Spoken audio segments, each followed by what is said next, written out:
सब guys welcome back to YouTube channel guys. तो आज की वीडियो में हम बात करने वाले हैं शीत युद्ध के बारे में। हमने क्यूबा मिसाइल संकट के बारे में पढ़ लिया है, अब हम बात करने वाले हैं शीत युद्ध के बारे में। सबसे पहले हम जान लेते हैं कि शीत युद्ध का मतलब क्या होता है। शीत युद्ध का अर्थ होता है जब दो या दो से अधिक देशों के बीच ऐसी स्थिति बन जाए कि लगे कि युद्ध होकर रहेगा, लेकिन वास्तव में युद्ध जो है वो नहीं होता है। सीधे शब्दों में कहा जाए तो शीत युद्ध का मतलब ये होता है कि जब हमें लगता है कि दो गुटों के बीच लड़ाई होने वाली है, पर लड़ाई नहीं होती है। हमें लगता है पर ऐसा होता नहीं। जैसे मान लो दो फ्रेंड्स चिंकू मिंकू, ऐसा लगता है कि बस चिंकू मिंकू लड़ने ही वाले, एक दूसरे को मारने ही वाले हैं, पर वह एक दूसरे को नहीं मारेंगे। ठीक है ना। इसमें युद्ध की पूरी संभावना रहती है, युद्ध की आशंका। इसमें मतलब क्या होता है, युद्ध की पूरी संभावना बनी रहती है। इसमें डर भी होता है, तनाव भी होता है और संघर्ष भी जारी रहता है। ठीक है कि युद्ध होगा पर लेकिन युद्ध नहीं होता है। तो शीत युद्ध का अर्थ यही होता है कि युद्ध होने की संभावना होना, लेकिन युद्ध नहीं होना। ऐसा अमेरिका और सोवियत संघ के बीच में था। आपने क्यूबा मिसाइल संकट पढ़ा होगा, मैंने उसमें आपको अच्छे से पढ़ाया है, आप उसको जाके एक बार देख लें। ठीक है। शीत युद्ध 1945 से लेकर 1991 तक हुआ। ठीक है। अब अगर आपको ये क्वेश्चन आ जाता है कि शीत युद्ध में विचारधाराओं की लड़ाई से आप क्या समझते हैं।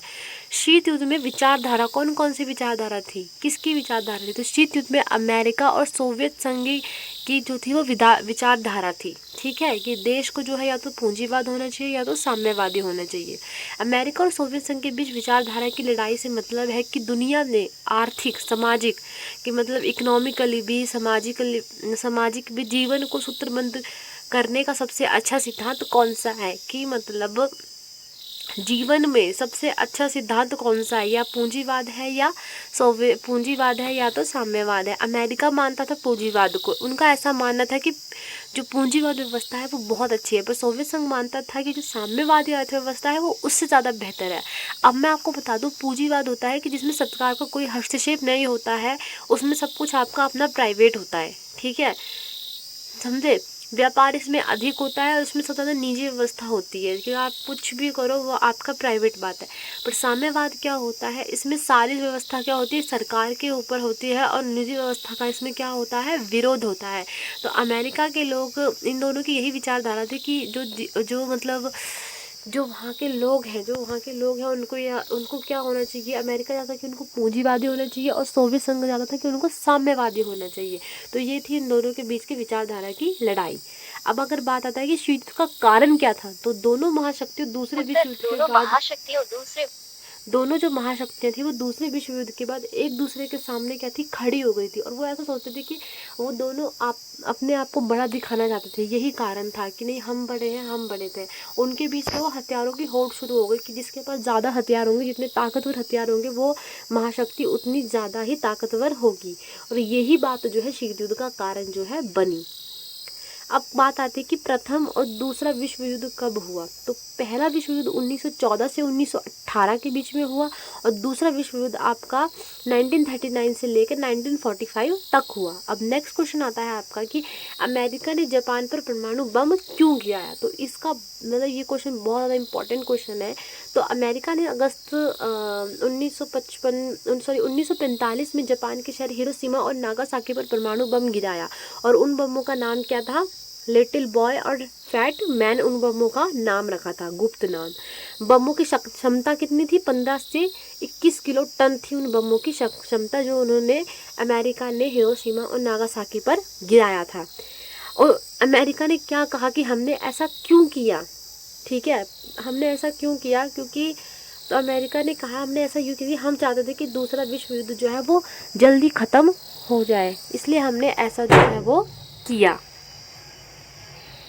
और ज़्यादा कुछ हमें नुकसान भी ना हो। अब उन्होंने बताया कि हमले के पीछे उनकी फिर अमेरिका की जो आलोचना भी की कि उनको ऐसा नहीं करना चाहिए था कि जब जापान जो है अपने घुटने टेक रहा था तो बम गिराने की क्या ज़रूरत थी। ठीक है, तो हमले के पीछे उनका क्या उद्देश्य था अमेरिका का, वो सबको अपनी शक्ति दिखाना चाहते थे। अमेरिका सोवियत संघ को अपनी शक्ति दिखाना चाहता था कि अमेरिका ही सबसे ज़्यादा महाशक्तिशाली है। क्यूबा मिसाइल संकट मैंने आपको पढ़ा दिया है, बिल्कुल डीप में आप उसको देख सकते हो।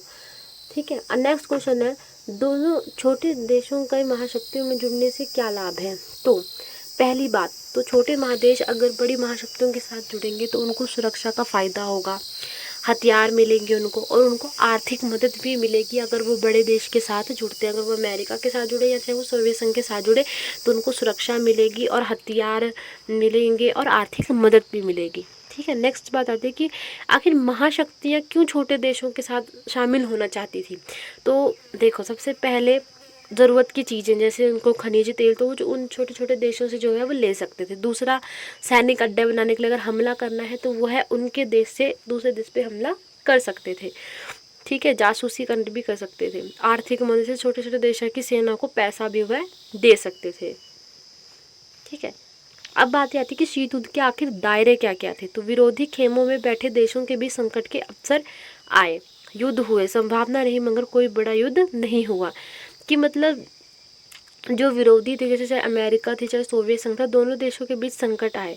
ठीक है, ऐसा अवसर व्यय लगा कि युद्ध होगा, पर लेकिन युद्ध नहीं हुआ। जैसे कोरिया और वियतनाम और अफगानिस्तान। ठीक है, दो ध्रुवीयता का आरंभ। अब इसमें हम बात करें कि दो ध्रुवीयता का मतलब है जो उसमें दो देश आते हैं, अमेरिका और सोवियत संघ, उनकी बात की है। दूसरा विश्व युद्ध खत्म हुआ, उसके बाद अमेरिका और सोवियत संघ जो है वो दो बड़ी महाशक्तियाँ निकल के सामने आई। जैसे ही दूसरा विश्व युद्ध समाप्त हुआ तो उसके बाद अमेरिका और सोवियत संघ बड़ी शक्ति उभर कर सामने, और देश जो है वो इन दोनों गुटों में बट गया।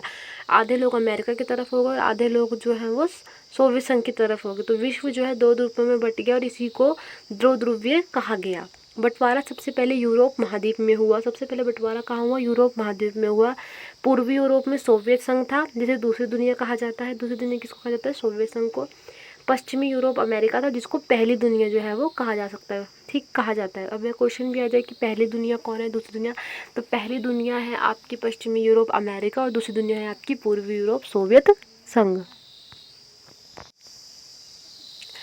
अमेरिका ने जो है अब अपना एक संगठन भी बताया जिसका नाम उन्होंने क्या रखा? नाटो रखा। नाटो का फुल फॉर्म है उत्तरी अटलांटिक संधि संगठन। स्थापना की उन्होंने अप्रैल 49 में, जिसके कितने सदस्य थे? 12 सदस्य थे। और उनका उद्देश्य क्या था? मतलब इस संगठन का उद्देश्य बनाने का मकसद यही था कि सभी देश जो है 12 जितने भी सदस्य जिसमें मिलकर है वो मिलकर रहेंगे, और किसी पर भी हमला होगा तो वह उसको अपने ऊपर हमला मानेंगे और मिलकर उसका मुकाबला जो है वो करेंगे। नेक्स्ट बात आती है तो सोवियत संघ ने भी एक संगठन बनाया जिसका नाम रखा वार्सा संधि। यह संगठन सोवियत संघ ने 1955 में बनाया और इसका उद्देश्य था नाटो का मुकाबला करना। ठीक है, अब आप आता है यहाँ पे गुट निरपेक्षता के बारे में। ठीक है, तो ये बहुत ज़्यादा इम्पॉर्टेंट टॉपिक है।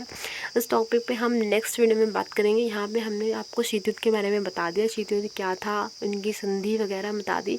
नेक्स्ट वीडियो में आपको गुट निरपेक्षता के बारे में बताऊँगी। सो थैंक यू, तब तक के लिए bye bye, good night, see you, tata, and please subscribe my channel.